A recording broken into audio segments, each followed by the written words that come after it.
Hi everyone, so I am your teachers for today. So, my name is Angkon Irene from Bitalat ICT 2B. I am from Group 1 members. So, I discuss my topic about constructing a true or false test. So, true or false question is a binomial choice which is true or false, right or wrong, good or better, yes or no. So, I know that most of us like a bus that has answerable by true or false because it's easy, answer it, and you don't need to study because according to my research, a true or false question is there are 50% of students can answer this type of question. By guessing the answer, so as the future teacher, we should be careful in constructing a true or false question. So, there are 7 rules that we need to follow. So, of course, if you give a hint in your question, the students can answer it without knowing what it's all about. So, we can observe in that kind of question as it is so obvious that the answer is false because 100 years from 1898 is not 2000 but 1998. So as we can observe in this question, that when we read it in this side that Christmas always falls, so we know the answer is because the question is already wrong. So the answer is false. So sa example na yan, dyan pa lang mali na ang question. Tapos ginamit niya pa ang statement na always. Always.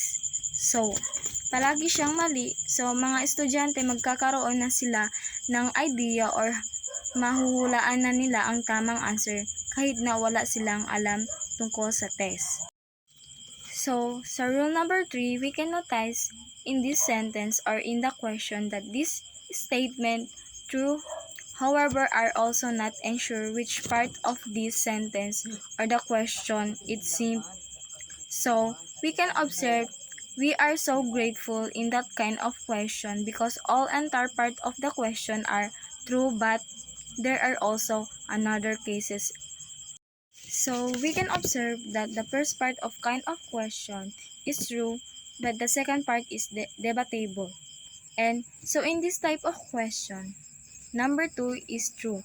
If the student answer is true or false, it could be correct because there are part of the question are true and there are part is false.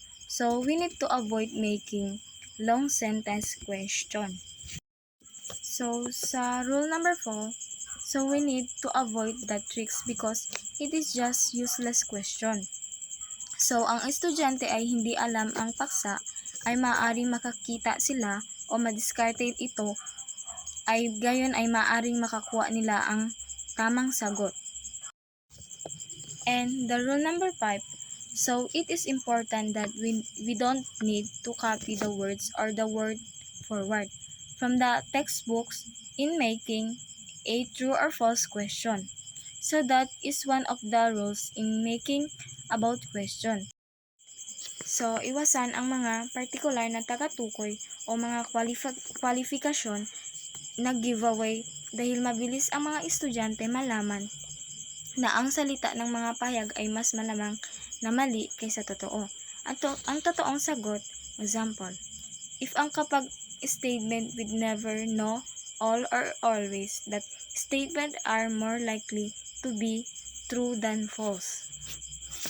So, sa rule number 7, so maaaring makakuha sila ng mataas na score hindi dahil alam nila ang tamang sagot, kundi dahil nararamdaman nila or nabibisto nila dahil sa nabibigay na pattern. Like for example sa pattern na ito. So, mahulaan na nila ito at pwede sila makakuha ng matataas na score. And my next topic is about multiple choice test. Now, let's talk about multiple choice. What do you mean the multiple choice test? So, it's a question type where the response is asked to choose one or more items from the limited list of choice. So, it is a generalization of true-false test. The multiple choice type of test offers the student with more than two options for items to choose from. So each item in multiple choice test consists of two parts, the stem and the option. So this term is the question. It is beginning part of the item that represent the item as a problem to solve. Other hand, the option are the possible answer.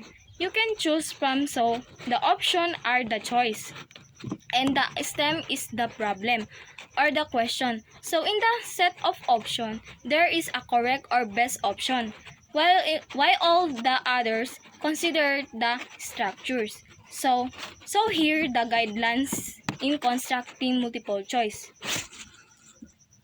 So in this first one, so we have to keep vocabulary consistent with a examines level of understanding.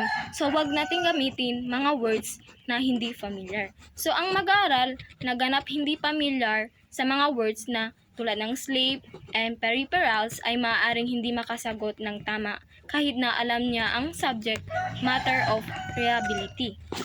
So the second one, for example, your stem is how much the process of photosynthesis takes place and your option is A, bark, B, leaf, C is stem.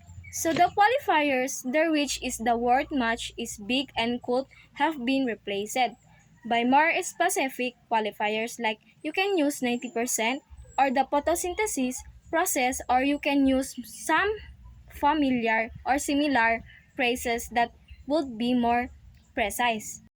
So the third one is avoid complex or awkward word arrangement. Also, avoid use negatives in the stem as this may add unnecessary comprehension difficulties. So example is poor.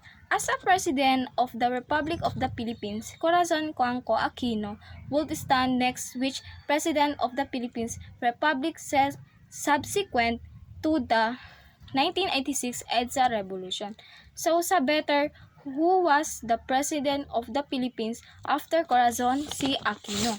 So the stand, there is a complex, right? And it is not directly to the point. So mas good yung better. So the better is was clearly and concise. So sa fourth is do not use negatives or double negatives as such statement tend to be confusing. It is best to a simpler sentence rather than sentence that would require expertise in grammatical construction. So sa example is sa poor, which of the following will not cause inflation in the Philippines economy? So the better is which of the following will cause inflation in the Philippines economy? So, huwag gamitin ng mga negatibo dahil malamang na nakakalito ang mga naturang pahayag. So, mas better yung better. Which of the following will cause of inflammation in the Philippines? So, mas maayos yung walang negatives. 5 is each item stem should be as short as possible. Otherwise, you risk testing more for reading and comprehension skills. So, ang bawat stem ng item ay dapat na maikli hanggat maaari. Mas nanganganib ka sa mga pagsubok para sa mga kasanayan sa pagbabasa at pag-uunawa. So, sa 6 is this structure should be equality, plausible, and attractive. So, sa example is kung ang mga distractors ay mga Pilipinong may agda, ang halaga ng IT ay tataas ng husto. Sa mga partikular na pagkakataong ito, unang tatlo lamang ay nagdala ng pasanin ng buong item. Dahil ang huling dalawa ay maaring balewalain ng mga mag-aaral.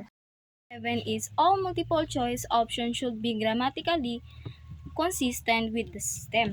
So, dito sa 7 is, so dapat pag gagawa ka ng question, dapat relate sa question or familiar siya sa question. Or kung baga, hindi nakakalayo sa topic. So, the 8 is, the length, explicitness, or degree of technicality of alternatives should not be the determinants of the correctness of the answer. The following is an example of this rule. Example, if the three angles of two triangles are congruent, then the triangles are. So, some options are long, right? So maybe maybe the obvious from this explicitness alone, and the other choice are long, and then to explain why they are must be correct choice, forcing the student to think that they are in fact not the correct answer. So, di ba, if we don't know the answer, we usually choose the long options. So, sa 9 is avoid stems that reveal the answer to another item. So, ito yung mga example, A and B. So, one may arrive at a correct answer, letter B, by looking at item A that gives the answer to letter B. So, it it is because your student may determine the answer referring to the specific question which reveals the answer and somewhat could ask revealing answers. So, yun nga binibigay na nila yung answer like kung baga malalaman ng mga estudyante kaya possible na alam nila ang sagot kaya kailangan natin i-avoid yan. Number 10 is avoid alternatives that are synonymous with others or those that include or overlap others. So, makikita naman natin dito sa mga example na sa ABCD. So, as you can observe, the choice has almost the same meaning. So, kaya ang mga estudyante makikita ang magkakaparehong mga pagpipilian, ito ay agad na magpapaliit sa larangan ng mga pagpipilian. Number 11 is avoid presenting sequence items in the same order as in the text. So, if the problem is enumeration or let's say situational, then avoid to present the sequence items already in order. The purpose of the test was to test the knowledge of the student and not to serve our answer on the table. Number 12 is avoid use of assumed qualifiers that many examinees may not be aware of. So, the purpose of the exam is to test the knowledge of your student about the lesson that you have discussed. Never test them with that your student are clueless and with the things that your student are never aware of unless it is a pretest. Number 13 is avoid use of unnecessary words or phrases which are non-relevant to the problem at hand unless such of discriminating ability is the primary intent of the evaluation. The item's value is particularly damaged if the unnecessary material is designed to distract or mislead. Such items test the student's reading comprehension rather than knowledge of the subject matter. So, ito yung example. The scene of the 30-degree angle is really quite unnecessary since the first sentence already gives the method for finding the length of the side opposite the 30-degree angle. This is a case of a teacher who wants to make sure that no student in his class gets the wrong answer. Number 14 is avoid use of non-relevant source of difficulty such as requiring a complex calculation when only knowledge of a principle is being tested. Note in the previous example, knowledge of the scene of the 30-degree angle would have led some student to use the scene formula for calculation even if simpler approach would have suffice. So, if it's not necessary, then don't include it to the statement. It might need for the student to be distracted or it is also a waste of time. Number 15 is pack the question in the stem. Here is an example of question which has no question. Avoid it by all means. So, nandito yung example. So, ito yung halimbawa ng isang tanong na walang tanong. Iwasan ito sa lahat ng paraan.